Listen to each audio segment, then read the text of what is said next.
Hello and welcome to the FTB Spot. I am your host, Matt, and this episode we will be talking about the Industrial Blast Furnace. The Industrial Blast Furnace is a Gregtech machine, and you're going to have to make it to get very far in Gregtech. You have to have it to build any type of solar panel. Solar panels need silicon plates, and the only way to make the silicon plates is to use the Industrial Blast Furnace. You have to put some silicon cells into the furnace. Now this one is not hooked up, so yet I'm going to show you how it works. It also is used to smelt chrome, aluminum, titanium, platinum, and tungsten. If you want to make anything out of those type of things, including the matter fabricator, you're going to need the Industrial Blast Furnace. You can also get extra yield out of iron ore. Iron ore plus a calcium carbonate cell will give you 3 refined iron immediately. If you use nether iron, you'll get 5 refined iron, which is a lot better. Now, I'm going to put the wiki in the description. You can look at all the recipes. Another way to find the recipes is you can click on this arrow, and it will pop all the recipes up in your NEI system. And you can page right through them. You can see down here there's 14 total. It tells you how much EU, how much time, the EU per tick needed, and the heat capacity of the Industrial Blast Furnace. So that is what it does. It's definitely a piece you'll be needing. It needs 128 EU per tick to run. If it does not receive 128 continuously, it's not going to work quite right. Now I'm going to plug it in here with 32 EU per tick just to show you what I'm talking about. You can see this right here. I may have put something in there. What did I put? Oh, I put the cells in there. I had 2 cells in there, didn't I? Yep. So it's trying to run, but it's not working. It's not going to make it, because if it doesn't receive the 128, it's just going to waste your EU. Your materials are saved, but the EU is going to be lost. All progress, if it comes halfway and runs out of juice, it's going to lose all the progress. So it is important to hook it up to the 128. A good way to do that is to just get an MFE and give it a dedicated power source using the MFE. If you don't have the 128 being generated, then you'll just have to manually turn it on and off. I can show you that real quick here. So we'll hook the MFE up. So this is getting the power that we need, and we'll attach that with the cable. Anything higher than 128, and it'll make a big boom. Just keep that in mind. And you can see it's not getting enough because it's pulling it all. So it's still not operating right. You're going to have enough power to smelt the thing you're smelting off the bat. Now, something that I did notice, excuse me, as I was looking through NEI, and I want to show it to you. The tooltip. Oh, I just gave myself a whole lot of them. Tool tip right here says possible upgrades, OTBM. Overclockers, something else, battery, I don't know. I don't remember the upgrades offhand. I did grab this lithium battery. It holds 100,000 EU. Now, if let's see what's in here, 50. Is that enough to do a silicon cell? Nah, probably not. I was going to show you that real quick, but my thought here is, back up. I am going to show it to you. Come on, go. You know what? Haha, take that. How much is that giving me? I got 2 there. Yeah, that'll be enough. As long as it stays daytime. Daytime. There we go. Oh dear. Come on, make it. Creative mode is nice in that you don't have to actually build anything. And silicon plates coming right up.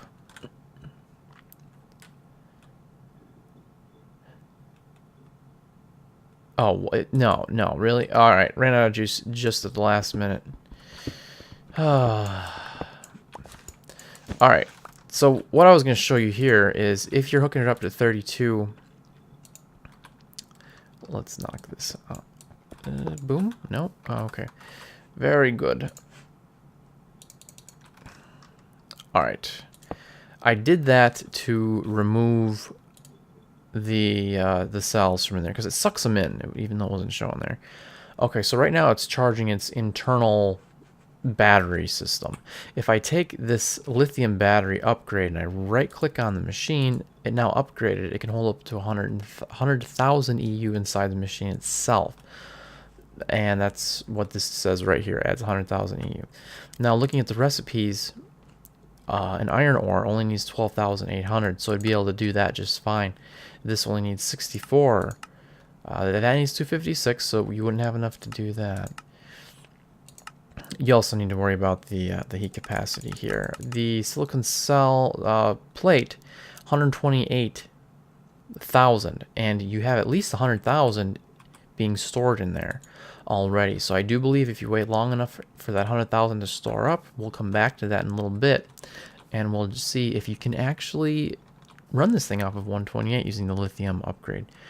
The lithium upgrade, however, does require some aluminum plates, which you actually need to use this system for that. So maybe not. Maybe you'll just have to...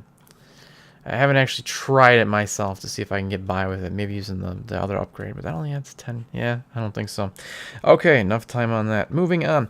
There's also something called the heat capacity, heat level or thermal capacity, depending on what wiki you're reading. You can see right now with the configuration I have 1,520. To make the silicon cells, you need 1,500, so I have just enough to do that. Some of these need a lot more though, 2,500, 1,700 for chrome, and you will be needing chrome, aluminum, 1,700. So that is depending on these casings, which I will go into a lot more detail while I am building it. But just to keep that in mind, the standard casings will give, with lava in the middle, again I'll show you all this in just a second here, will give you 15 if you use 9 reinforced casings with all this other stuff here. Replace 9 of the standard with reinforced, you'll get up to 1,700. And then there's also advanced casings that you need to get up to the maximum, which is 3,000. In here you have to use a rolling machine to make these copper nickel heating coils. And we'll just let this charge up a little bit more and go ahead and click that to start building it. And that's going to take just a second. And while we're waiting for that, let me mention, I said this could smelt aluminum. It can smelt this aluminum dust into aluminum ingots. This aluminum is from a different mod. It will not take that. All right, back to the building. Let's grab our copper nickel heating coils, and we're going to build. Also, we're going to need some induction furnaces. You'll need 2 induction furnaces. This is how you make them. Copper electric furnace, advanced machine block. Those should be all pretty familiar to you from other videos I have done. And this is the industrial blast furnace itself. Another advanced machine block, 2 induction furnaces, a circuit, and the copper nickel coils will give you the blast furnace. Now I've outlined a little spot here for it. Once you place this down, you're not done building it. It is the multi-block design. And this diagram over here, all this is telling you how to build it. This green block is the industrial blast furnace that I just placed right here. Then I have 9 blocks sticking out the back of it. See, right here, 9 blocks. This is the second level, this is the third level, and this is the top level. What you need to build this out of is machine casings. You're only able to build standard machine casings to start out. Standard? Let's see, there has to be another way to build this thing. Yes, refined iron. I'm using aluminum, I should be using refined iron.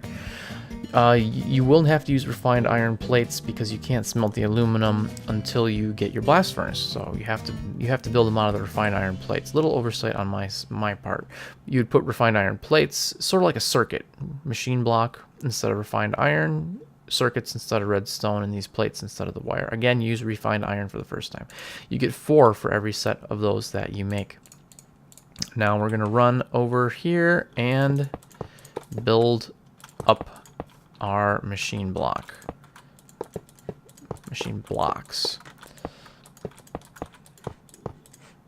Oop, just like this. So you have the 2 hollow pieces in the middle, and then just cap it off like that.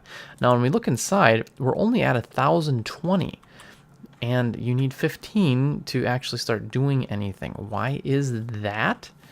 Because, oh, come on, there we go.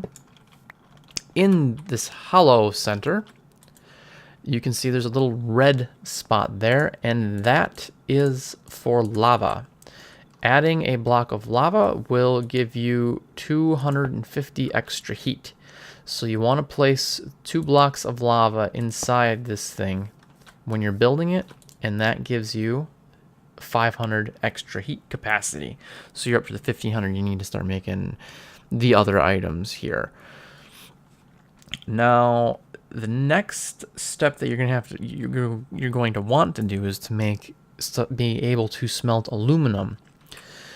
To do that, you need to increase the heat capacity, and to do that, you need a reinforced machine casing. You need steel plates, which you can get. So you can grab all of these and then replace a couple.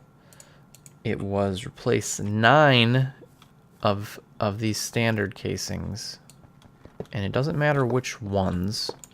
So just pick some that aren't going to mess up your lava, I guess.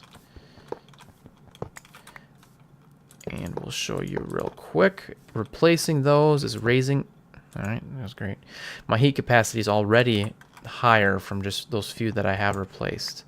And we'll grab a couple on the corners. There you go, 1700. Now you're able to smelt the aluminum. The next machine casing that you will need once you get to the more advanced stuff is the advanced machine casing. That one is quite, well, advanced. Chrome plates. You need a highly advanced machine block in these data control circuits. Highly advanced machine block is an advanced machine blocks using chrome and titanium plates. I will have to show you the plate bending machine in another episode. And those data control circuits are made suchly. You actually need iridium. This is going to take you a while to get an iridium plate. And these are advanced circuits, and these are data storage circuits. And to build data storage circuits, you can use emeralds and advanced circuits. There is an alternate way to make this data control circuit using all these materials plus the iridium, or to make 4, or you can use the assembly machine with one of these data storage circuits, again, which is either an emerald or an olivine in the advanced circuit. Oh, yeah, that was great. All right, or you can do it, and then the elite circuit board. That was the other thing I was going to say, which you make in the assembly machine, again, using platinum plate and advanced circuit. Platinum plate is worth 1/9 of an iridium ingot. The only other method on building this, so you'd lose about 4/9 of an iridium ingot, or all the iridium needed in a plate, which I believe off the top of my head, do you need a double ingot for that? I think it's at least 4 iridium ingots. So it is better to use the assembly table method to make that. Now, there is a way to raise the heating of this. Copper nickel induction, where did I put? Oh, I put them over here. Again, rolling machines. There are 2 other types of heating coils. As you can see, the first one is the Cantle heating coil.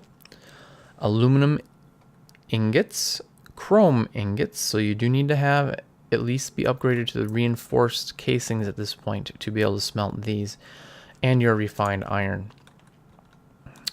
We're going to build that guy and grab 3 of those. You actually need 4. The other one is a Nichrome heating coil, which you need nickel, which is fine, ferrous, which is fine, also chrome. Honestly, this one is cheaper to build than this one. The Nichrome's cheaper than the Cantle, but the Cantle is the lower tiered one. Oh, I see. You only get 1 out of that. That's why. All right, I'm going to grab a couple more of these. Oh, wow. Look at... Oh, man. Just grabbed a bunch like that. Okay, so we're at 1700 heat capacity.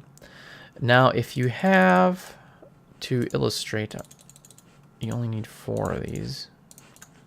You grab your stack of 4, and you can right-click on it like an upgrade, and the heating coil will increase the capacity by 500 each, so you can get 1,000 total extra heat capacity using these Olympic rings. Is kind of what it looks like.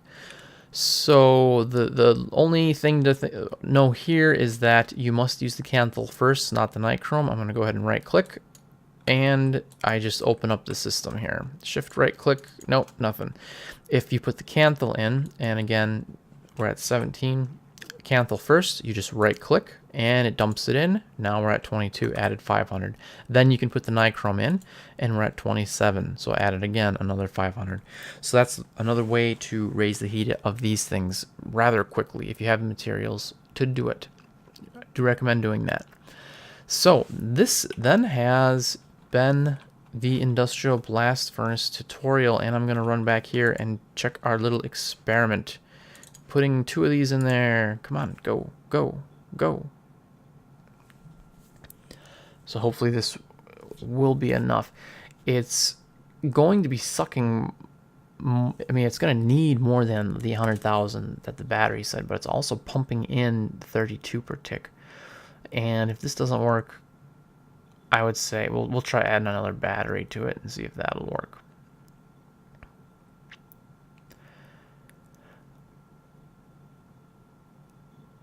I should have put some overclock. Well, overclockers would raise the EU needed for this. So that probably would not be a good idea for what we're doing.